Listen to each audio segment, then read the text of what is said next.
Welcome to the Hollywood Raw Podcast, Raw Rundown, where we give you the top 10 stories of the week. How do we pick the top 10 stories of the week? It goes by Google search. It goes by data.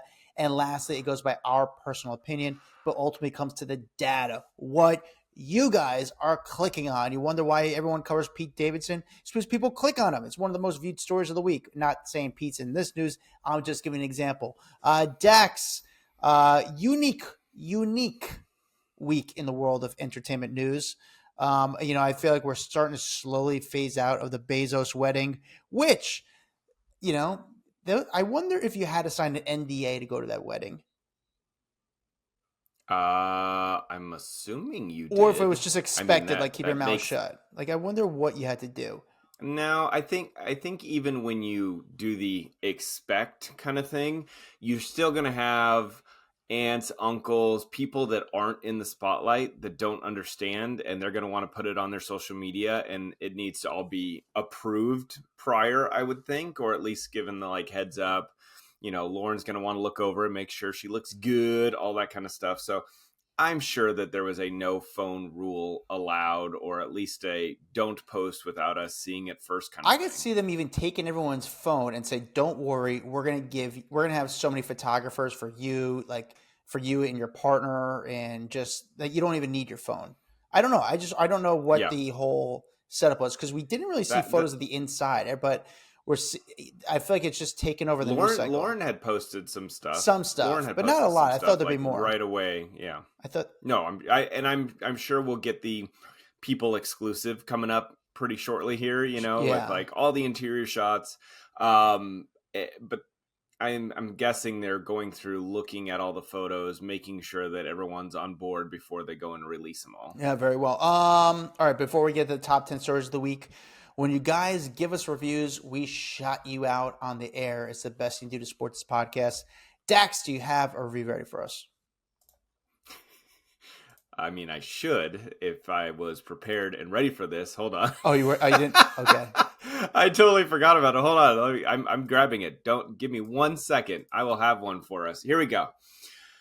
This one comes from Shawnee Jones. It says, great pop culture podcast, 5 stars. And it says, I love this entertainment podcast. Their background at TMZ and working in the celebrity world gives good insight on popular stories. I enjoy the banter and each guy's perspective. It's refreshing to hear honest opinions. 5 stars for my favorite podcast on my commute home. Hell yeah, Shawnee. Thank you for listening to us on your way home. Greatly, greatly appreciate it. And thank you for the review.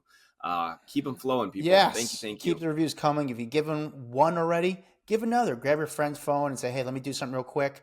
Give us a review, then take a weird photo on their phone and give it back to them. It makes the summer go very, very well. All right, let's get to the Raw Rundown, starting with number 10. Number 10 is Kanye West. If you remember, he was sued by one of his ex-assistants, and now she has amended her complaint and basically put in some very serious allegations against the rapper. She is now accusing him of sexually assaulting her, along with a bunch of other pretty terrible stuff in these new legal docs. So originally she sued him back in 2024, saying that he allegedly sent her vile text messages and videos before firing her. And now she's filed a second amended complaint this week, claiming that he did a bunch of things like assault, battery, stalking, sexual battery, sex trafficking, false imprisonment, and more. And so she claims that on a business trip, they were staying at a hotel in San Francisco where they were breaking ground on, one of his new Donda schools. And he started making alleged unwanted advances. She said she tried to kind of push him off. He then kissed her on the mouth and asked questions about what her vagina was like. Can you just imagine? Yeah. Excuse me, ma'am. What is your vagina like? Yeah. I'm so bad at sexing if that's what it is. Is it sideways? What is it? I mean, yeah, that's some. I mean, that's so that I'm assuming she has proof whatever. of all this stuff. because they're gonna. I'm sure she's got something. It's in a lawsuit. So then she says she tried again to fend him off, but there's no avail, claiming things took a pretty dark turn when they were at like some kind of writing session for his new album at his hotel suite. She says that he masturbated and touched her vagina before falling asleep mid-sentence as he was talking to her, and then allegedly showed up at her hotel room and demanded she let him in to shower before pushing through his way through the door. She claims that Kanye shoved her into the bed, pinned her down, and forced his penis into her mouth. She says she begged and pleaded for him to stop. He froze in shock and fear. She says that he eventually stopped, apologized to her, walked out of the room, and then basically offered her off as a sexual gift to someone in exchange for him having sex with that person's significant other. And so just a whole lot of stuff packed into this amended complaint. So we'll see where this goes. I think there has been people that, like, I know TMZ had reached out to Kanye. So far, no word back on their website. So we'll see where this goes. Those are some pretty harsh allegations. I'm assuming she has some evidence or proof that, the text message and some of the other stuff has happened. Surprised she didn't go to authorities when stuff happened, but there's some. I mean, just throw that on somebody. When someone is powerful, when someone is powerful and rich, it can deter people from calling the authorities, and then at a point they go, "Oh wow, like I should be speaking up." So we'll see. Pretty girl too. I saw the photos. Like, oh, this girl's attractive girl. That has nothing to do with it. I'm just. Maybe she listens to the podcast just and she random, wants it. Random statement. I'm just trying to build her up during this time, So I saw the photo. Very pretty girl. All right, Dax, number 9. Jax Taylor. He blames his breakup with Brittany on a breakdown after she hooked up with a friend of his, and he really regrets just this violent reaction that he had. And so he sat down, he was doing this whole podcast. The podcast was with Richard Tate, who is a recover specialist. They did the podcast. We're out of time. And it's all about his recovery, his addictions, detailing out his life post, getting sober, clean and sober. And he dives into the details of his freak out on Brittany when he found out that she had been hooking up with a friend. This is while they were separated, but basically saying that the drugs and the alcohol made him see red, and that he now obviously regrets that. But he said that, his son will find out one day, obviously, all of the things that he's talking about, but that he kind of wishes he could go back in time. And he says that he can't really excuse the way that he acted, but he just had a really hard time mentally processing that she had hooked up with someone else. And at the end of the day, after reflecting and after going back, he knows that he was the reason he pushed her away in the first place, and that is why they ended up breaking up. And he had a really hard time seeing past it. I don't want to say he has bad PR, because it's weird. I think he shares the same publicist with Brittany. With Brittany? Yeah. So which is like, I don't know if you try to get your own. And but I think also he doesn't care because it adds to the attractiveness to him. Like, if people are like kind of lured in by him and curious about him. So, Jax, he's sort of like an open book at this time. You almost like laugh at him, but what are you supposed to say? The guy had some problems and he's trying to get better. I don't know. He was a mess, but it was kind of funny that this addiction specialist guy is like talking to him, and Jax kind of says, I don't have much success with female therapists. And the guy goes, yeah, because you treat women like shit, dude. And he says, you need to deal with that. You need to kind of figure out your own head before you keep, like blaming other people. It's not the female therapist. It's the fact that you don't want to listen to a woman talk to you or give you some advice. So I don't know. I didn't listen to the podcast. I'm reading a lot about it, but I did not listen. It might be a pretty interesting podcast to sit down and listen to. Yeah. At least, people that love him and the people that hate him, and that will drive in a lot of listens either way. I'm just curious with the Bravo people, like a Brittany, like Jax, what they're going to do in 8 years from now. Because I can't imagine their shows going this much longer. So how much they're able to Hmm. squeeze out of like the Bravo life, and what can they make out of the Bravo fame? And that's not me trying to hate I on them. mean, I'm just curious, like what you do. look at like Bethany Frankel. I mean, that was Bravo fame, and she is still getting covered all the time. And I don't know if it's just because she's super rich and super successful that people still want to cover her, but it's not like she's doing shows and people still want to talk about her. Still want to talk about her, but do they want to work with her? I don't know. I feel like she's kind of been a Yeah. little bit neat. Dax number 8.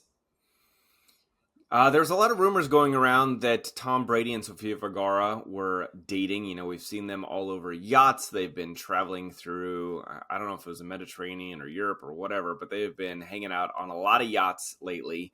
And a lot of people saying, hey, are these two together? She had posted a photo of the two of them having dinner on the yacht together, Bad Bunny coming up and kissing her on the forehead.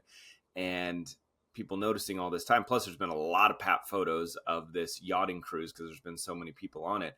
And apparently, according to TMZ, they are not dating per se, but it's more of a quote unquote summer fling.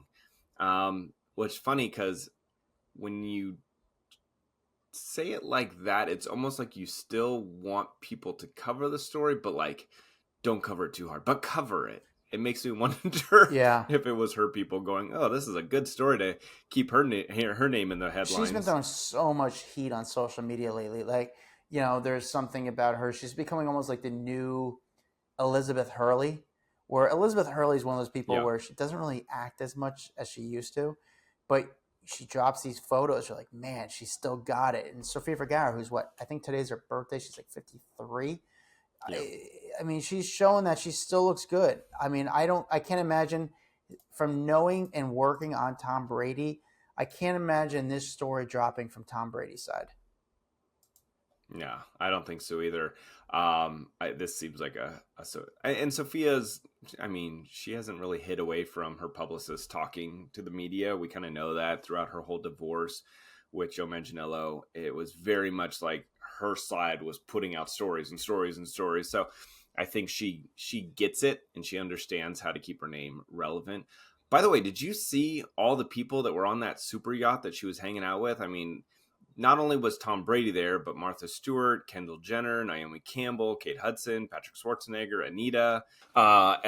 Irina was there, Shake, who was one of Tom Brady's exes. I mean, there was Jay Balvin.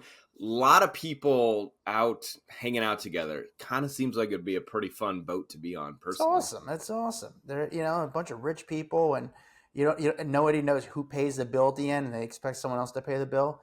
This is why we get into this business. This is awesome. Dax number 7. All right, so you tell me if Bad Bunny was shading Kendall Jenner. So the other day he posted up on social media a bunch of photos here and there, like, whatever. However, the second photo in the set was a hat, and on the hat it basically said, "Don't date someone if they don't understand." Or here we go. I'm sorry. "Stop dating people who don't get your music." That was the quote on the hat. Now, a lot of people pointing to the fact that they think that this is shading Kendall. If you remember, they started dating years ago, then broke up, then got back together again. Now they've kind of seemingly not together again. Do you think that this was a message to her? Or do you think that this was just, he thought, oh, this is a funny hat, took a picture of it, and put it out to the I world? would say that I think there is including myself, there is a thing about Bad Bunny where you either love him, or people who don't know the music, they're Mm-hmm. like, I don't understand what the hype is about. Yeah. And I think it's just a conversation had. I personally don't think it was But about her. she would get the hype. My only thought was like, is it a dig that like she doesn't speak Spanish or something? Like I don't She I couldn't tell. And so, she understands the hype because she wouldn't be with him if there was no hype. If Bad Bunny walked in yeah, he was a waiter at a Red Robin and he was her waiter and said, "Hey, let's get a drink," she would not be with him. But obviously, she knows the fame that he has, the power he has, the celebrity he is. She chose to be with him. So I personally don't think this was a thing to go at Kendall. However, he's not going to stop the You think conversation because it people are brings in just people, makes them curious. yeah, That's my opinion. interesting. Yeah. Okay. Yeah. I Do you don't have I a? don't Do you know either agree or way, no? honestly. No, I just I don't know. Like I can't figure this one out because like I feel like they have a good relationship. They were just hanging out together the other day. So I don't think that he would put something up that would piss her off or shame her because they still get along and they still hang out.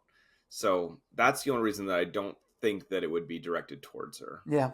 But it's easy for the online people, to start pick a fight and make a fight and create conversation. And Yeah, anything Bad Bunny being a global star is sort of going to make news. Number 100%. 6.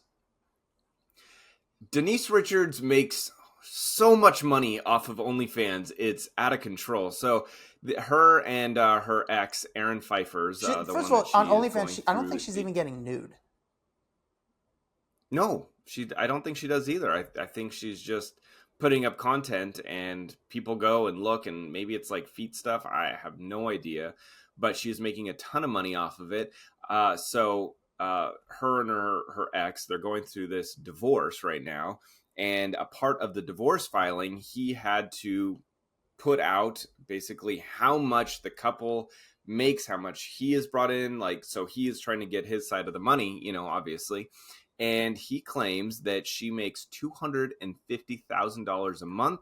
And that's thanks to her OnlyFans account, some TV work, and some brand deals and appearances.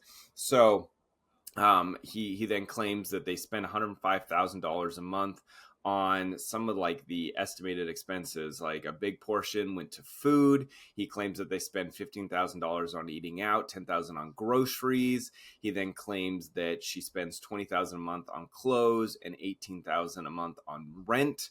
He went on to say that the expenses for miscellaneous items are $15,000 for entertainment, gifts, and vacations, $8,000 for utilities, $7,000 on childcare, and then $5,000 on maintenance and repairs, $5,000 on laundry, $1,500 on cars, transportation, $500 on a phone bill. Like, he really got into the nitty gritty. He did admit that he does not make any money and that she is the sole breadwinner. I think he used to have a business. He doesn't anymore.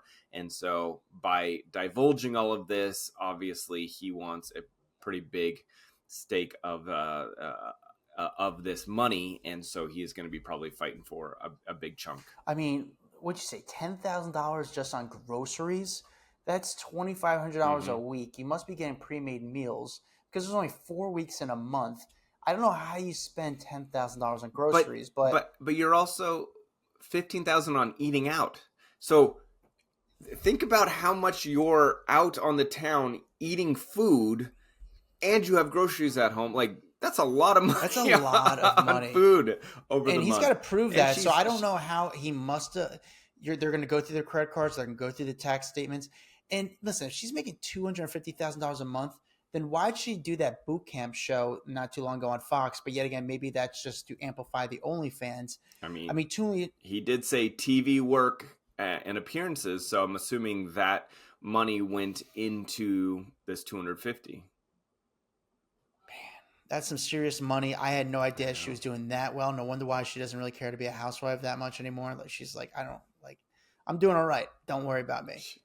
But and to think that is like pennies compared to what Charlie Sheen used to make when they were married. Think about that. Like, he made so much freaking money on that show and then pissed it all away.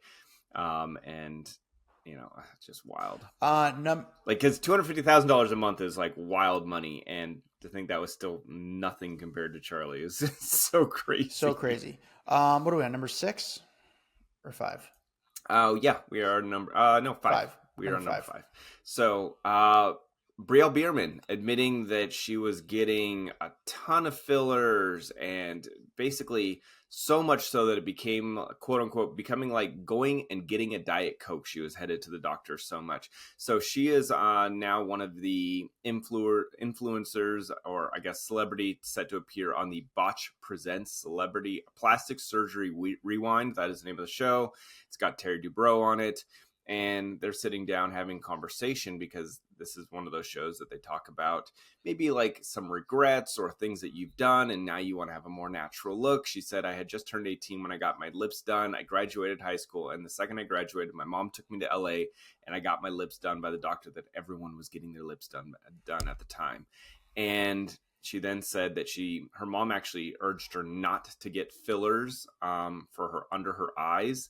And she said she did it anyway. And I think that is one of the things that she kind of regrets getting done, because everyone does this. They like pump themselves full of fillers and Botox, and then years later go, wow, I look so different. I just want to look more natural. And she goes, but what do you do when you think that's normal growing up, that your mom's beauty habits, she's always going to the doctor, you join her at the doctor, and you think that this is what people are supposed to do. And she had her lips done, and she just like never looked back.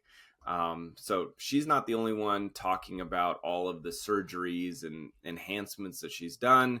The same show, Kim is also on it, and she is opening up about all the things that she has done. She had her boobs done more than once, a tummy tuck, She got a nonstop tummy Botox, tuck. neck Wait, surgery. this is Kim. Wait, Yeah. Kim's got. This Okay. is Kim. Kim had a tummy tuck, nonstop Botox, neck surgery after herniated disc, and then she did all therapy, which is to keep the jawline snatched without a scalpel. Apparently, she did leave out. She didn't talk about that whole laser vaginal rejuvenation that she talked about back a couple of years ago. Or the fact that she got filler in her ear to hold up her big diamond earrings. Remember that one? But I think this is another way for them to obviously make money. They're looking to make money. So going on shows like this is the best way to do it.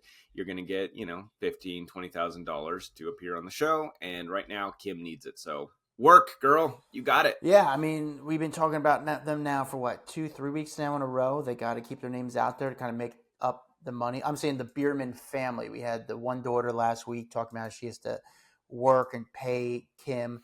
Now we have Brielle talking about what her mom was making her do. I mean, getting your lips done at 18 when they most likely did not need to be done. I'm sure they didn't. I'm sure they didn't need to be done. But then I'm curious how many 18-year-olds are actually getting their lips done. And they are adults, so it's up to them if they want to do it. Unfortunately, I think there's probably more than we would want to think. And you know what? I would probably say a lot of that's because of social media. You see people like Brielle, and you think that is normal. Brielle's so pretty too. So a pretty girl. She's really pretty, but like people think that's normal, and then they go out and that's their beauty standard, and that's the reason that my daughter is not allowed to have social media. Man, it's a very unique time. I think we're all trying to figure out what to do or what's right, or it's a very unique time. No one knows the answer. We're all trying to work through it together. Number 4. Here is some shocking Jonas Brothers news, but Kevin Jonas admits that he almost lost all of his money after the Jonas Brothers' big old breakup back in 2023. So he sat down for the School of Greatness podcast with Lewis Howes. Him, Nick, and Joe all kind of talking about life and the band and getting back together. And Kevin kind of admitted this shocking news that he had basically seen the beginning of financial success, didn't really know how much money he was really making, and didn't understand it to its fullest, and then almost lost it all. He said that he was down to basically 10% left after all said and it was done. He said he had some financial troubles about 9 years ago as a result of a bad partnership. He invested a bunch of money in property and doing other things I was building at the time. Sadly, he says it wasn't the right partnership, if you know what I'm saying. And so I'm assuming that it was just a bad deal and it failed, and out the window went a lot of his money. Thankfully, he said that they got a second shot, and that's when the Jonas Brothers reunited. He said there was a lot of mending to do with the relationship within the family. He goes, I never thought we would actually be here today, because of how bad things ended. But they've been given a second chance, and they've actually done really well with this second run at the band. Like, I feel like every time I turn on the radio or Amazon Music, there's a new song with the Jonas Brothers and, like these big artists. I don't know, like Alex Warren or whatever. It's just done really well for them. Yeah, I was surprised by that too. It's just crazy. You got to remember, and I think it was Jim Edmonds. Remember we had Jim Edmonds on the podcast, who was in the relationship, the baseball player who was when he signed the $65 million contract, and we're like, what did you actually bring home after that? And basically said I think it was between like 40 to 60% of that, which is not. It's still a lot, but not as much. And we think Kevin Jonas from touring, he made a lot of money, but yeah, I mean, listen, if you have mortgages and you still owe money to the bank for the house, and it's like, whoa, how am I supposed to keep that mortgage payment coming in? So, well, I think he basically said, like, I went into business with the wrong person, and I don't know if that means that person stole money from him, or if that person used his money to invest in things that just were complete failures. So it's just unfortunate. You hear this a lot in Hollywood, like people that get rich at a young age, like Justin Bieber, just blow through their money because there's no one telling them, like, stop, don't spend your money. This is a bad idea. Focus your money here, and then they end up being in their 30s and they're broke already. And he's fortunate enough that he has now had a second chance at music, because not everyone gets a second chance. I like the Jonas Brothers, dude. I think it was like easy to make fun of when you were younger with the purity rings and stuff, but I just like them. I think they're just cool. And the music is good. The new Joe Jonas album is like, put out some heat. I mean, Joe Jonas. By the way, did you listen to that new Chris Brown song I told you? No, you didn't. It's so good. No one wrote in our private Facebook group off the record if they did. Let me know if you heard the new Chris Brown song. I like it. I was on there this morning. I did not see anything about Chris Brown. Yeah, I don't. It's okay. I forgive them. So people don't like you, and they don't want to answer your questions. They don't want to be. They're not talking to you. They like it. They just don't want to say they're pro Chris Brown. And I get it. I'll take the heat for all of them, Dax. Number 3. Number 3 is Blake Lively, apparently going to be sitting down for a deposition. This is in the ongoing Justin Baldoni legal battle. But this was acknowledged because there have been some filings back and forth. And in one of the filings, they basically said she's going to be sitting down for a deposition next Thursday, and really hoping to get some answers out of her, because obviously that's what they want. According to TMZ, Brian Friedman, his attorney, said, I'm going to ask her questions under penalty of perjury, and she's going to have to provide evidence, and she's going to have to provide the truth of the stories. He said that they'll have all the footage, the text message, the emails, everything. So we're going to see how this is consistent with her testimony and with the actual facts of what transpired. He gave that quote to them. So this could be big for her, for the news, for his team, like everyone. I feel like depositions, and I've seen a lot of depositions in the past. They normally videotape them. So we're going to see video of this, right, Dax? You never know. Like, that's the thing. I feel like sometimes I think I'm going to see it, and then they lock it under, key, and you can't see it. But this one we might, just because I feel like both sides put out everything every time there's any evidence. They're just like, here you go. This is why this evidence supports my claim, even though it's the same evidence that the other team is saying doesn't support the claim. Somehow, every week we're like, okay, we're not going to talk about it, but somehow the Baldoni Blake Lively situation makes itself into the stories of the week. Congratulations, guys. Number 3. All right, now we're on to number 2. Number 2, do you remember when Gary Coleman died years and years and years ago, back in 2010? And there was a lot of questions around his death, if his wife at the time had pushed him down the stairs or didn't help him, or if there was any involvement in his death. Well, 15 years after his death, Shannon Price is her name. That is the ex-wife. She sat down for a little A&E series called Lie Detector, Truth or Deception. And she really wanted to kind of end all the speculation around his accident. And she literally said, my whole life, I've had all the odds against me, and I'm really hoping for a good outcome. Not everyone's perfect at taking a polygraph test, but I have a glimmer of hope that this will work out in my favor. And, you know, do you remember how big this story was? Yeah, I remember that was the first time I talked about this on that solo episode I did. The first time I ever got someone kind of went at me was Gary Coleman's parents. That when he passed, I remember exactly when he passed and how big of a story it was. And yeah, Yeah. it was a huge story. It was a very big story. Yeah. Gary Coleman. Huge story. But really the speculation around did she have any involvement was like the big thing. They did a whole investigation. They said that she had no part in it. But so there's an FBI agent who sat down to administer the test with her, the polygraph test. The first question was, did you ever strike Gary during your relationship? The second question is, did you intentionally decide to withhold help to Gary when he fell? And the third question is, did you physically cause Gary to fall that day? She answered no to all three. All right. So during the conversation, this is what the results were.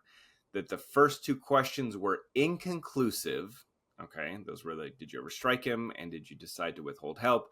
The third found, quote unquote, deception indicated. And that was the question of, did you physically cause Gary to fall that day?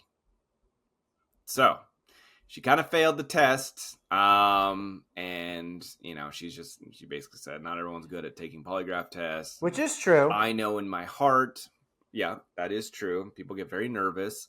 But she basically said, I know in my heart the answer to this. There's been an investigation. They didn't find me at fault. So I'm going to be able to sleep at night, essentially. Wild that Gary Coleman beat Blake Lively and just Baldoni in the stories of the week. I don't think, and I will be surprised if we ever cover Gary Coleman again. Which love Gary Coleman. Yeah, right. I know you were big and like myself, big Different Strokes fans. So I get it. Dax, the number one story of the week. Just honestly a quick update to Diddy, but people want to keep clicking on these stories. My God, I mean, he still gets massive traffic even with not big updates, but he's going to be sentenced on October 3rd. That is the big update. You know, he was found guilty on those 2 counts of transportation to engage in prostitution. After that 8-week trial wrapped up, he now faces up to 10 years in prison on each count. Though, if you talk to any like legal analysts, they're all predicting he's going to get much less. He was acquitted on some of the more serious charges, accusing him of racketeering, conspiracy, and sex trafficking. So October 3rd, write that down in your calendar. It was supposed to be in September. They've now pushed it to October 3rd. And this judge will decide what the fate of Diddy is. How long is he going to be behind bars? If he's going to be there many, many years, or hey, he's already been in there almost a year, that's going to count towards whatever sentence he is given. Dax, I don't know if you know the answer, but there's still civil suits against him. A lot, 80 of them. So how does that work as far as when do those start to play a part and when do we see it go to court, and do they kind of extend his sentence based on those civil cases? I can't honestly answer that appropriately because I'm not a lawyer or anything, but I know this was the only like federal case, and I think a lot of the other one are probably more asking for money versus jail time. I think a lot of the suits are like, hey, I need money for pain and suffering and for everything that he put me through. Yeah. So we got to wait till October 3rd to see what's going to happen, Yeah, but I'm sure there'll be, 17 more stories in between then of Diddy because people can't seem to get enough. I saw the story this week that Diddy when he went back into prison, he got a standing ovation from everyone, which is like, how does a story like that come about? That all the prisoners started applauding for him because, he got out. It's like, what are we doing? And also, what is news? How is this even making news? The whole thing just makes me wonder what's going on. Who's putting that information out? Like, that almost seems like a fake story. Yeah, that's just, I mean, listen, prison guards can speak, and they do know reporters, but it's just, the whole thing is just bizarre. If you want to congratulate Diddy, do it. He did beat some of the major charges, but we'll find out what his sentence will be on October 3rd. Get excited, people. Thank you for hanging out with us during the Raw Rundown. Make sure you give us a follow on YouTube. Make sure you guys like and subscribe to the page. Follow our private Facebook group, Off the Record. Come join us. Yes, come join us. Adam needs answers. Adam wants to know what you guys think of Chris Brown music. I do. That's the one question that he wants to know. I do. No, but really, we're checking the Facebook group every day. So if you guys have questions, comments, concerns, you just want to chat about something going on in the news. I see a lot. People are really good about putting in breaking stories into there. So sometimes I find out about the news through our private Facebook group, even before I made it to one of the big websites, honestly. You guys are fast. Very fast. Follow me at Adam Glynn. Follow Dax Holt at Dax Holt. I'll see you guys next week. Guys, hope you liked that video. We got a lot more where that came from. Hit that bell, like, subscribe, share with a friend. The best thing you do to support us is really doing that. And we really need the money because we need hair gel.